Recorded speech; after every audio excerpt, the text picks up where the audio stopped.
Good afternoon, everyone. Glad to see all of you guys back again. So here with the Tuesday tips on good mental health. Um,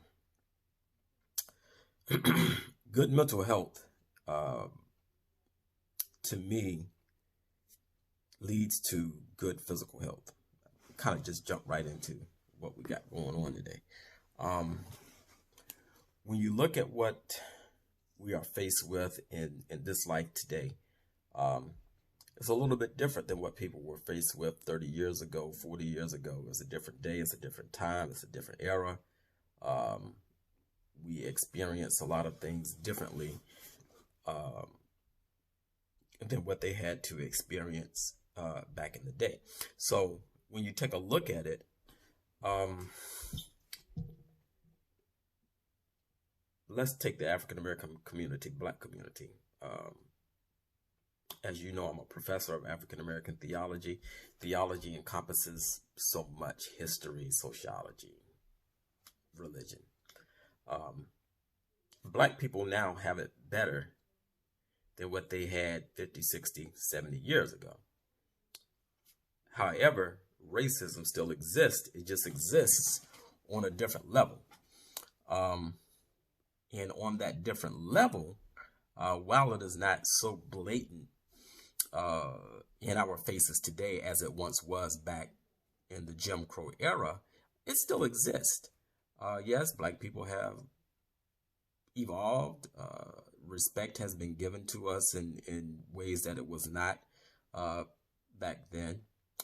But we still have a sense of anxiety that goes on in the Black community. So now let's look at what goes on in a white community. There are people in the white community who are discriminated against in their own community, as well as with pretty much any race that you can imagine. There's always some type of discrimination against a certain class of people. So where do the mental health tips come in, right?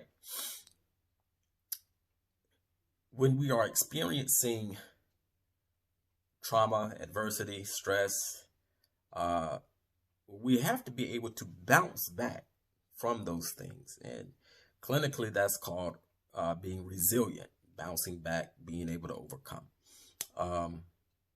People who are mentally healthy are able to bounce back faster.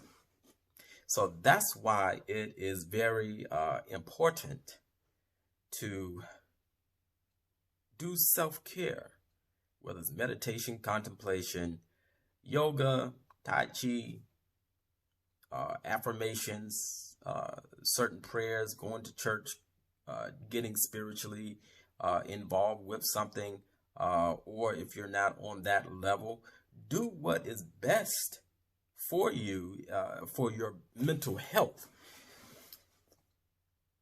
Because trust me, your mental health will lead to better physical health as well. So when we look at it,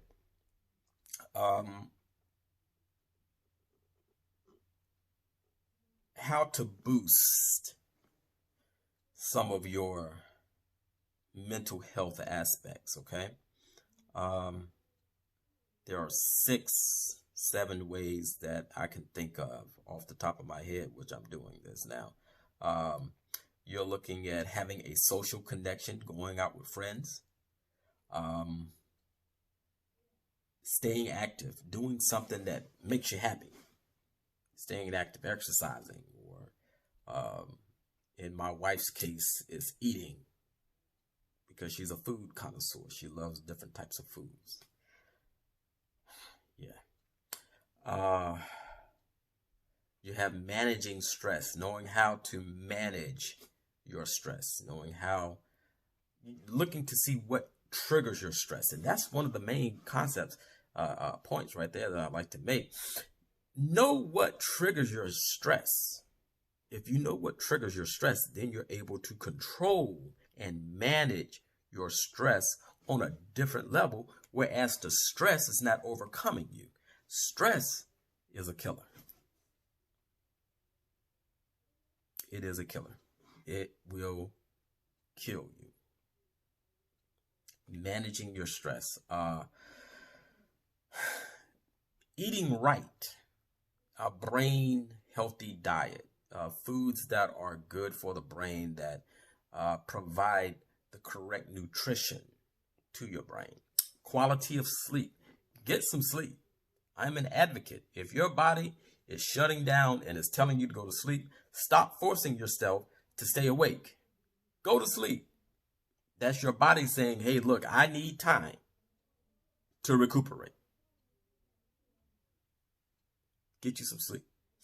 And then another good area is to find a meaning and a purpose in life.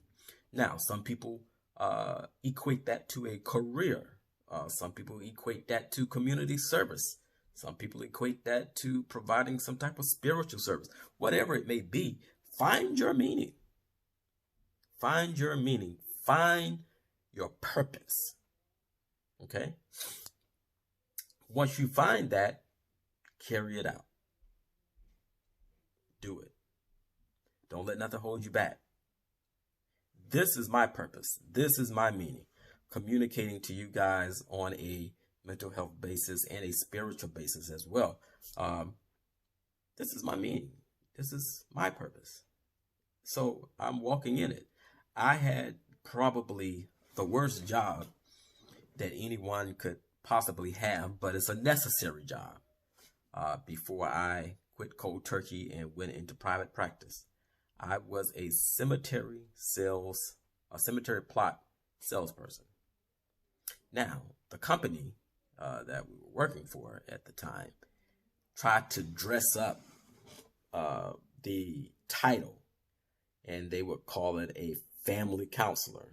Basically, what you had to do as a family counselor, someone passes, they didn't have a cemetery plot. You had to go in there, sit down with them, put on a show of sympathy, and then try to sell everything to them.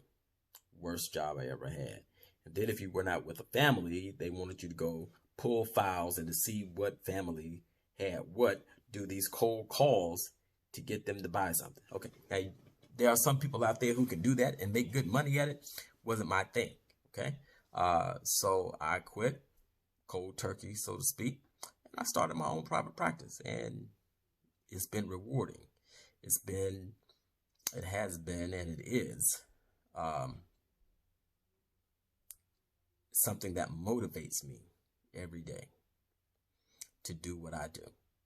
So find meaning, find purpose, manage stress, quality of sleep, eat right, a social connection. Get some friends. And then understand this. The Bible says this: in order for a man to get friends, or a woman, it says, in order for a man, they must first show themselves to be friendly. Ain't nobody gonna be your friend if you're always talking negative, complaining, angry, controlling. Don't nobody want to be your friend. So show yourself to be friendly so that you can attract. And understand, what we attract is what we put out. If you're always complaining, you're always angry, you always have some type of negative vibe about you, that's who you're going to attract. It's just that simple. So, resilient. Be able to bounce back. We all have adversities. We all have problems. We all have certain types of traumatic experiences. My thing is, in order to bounce back, you have to know how to bounce back. And the way to do that is to first get self-control. Once you get self-control, then that's when that resilience will kick in. And it works. Trust me, it works. All right. Folks, have a good day. I'll see you hopefully on Thursday. If my wife doesn't have me driving all over this city. Until then, y'all have a good day. Take care.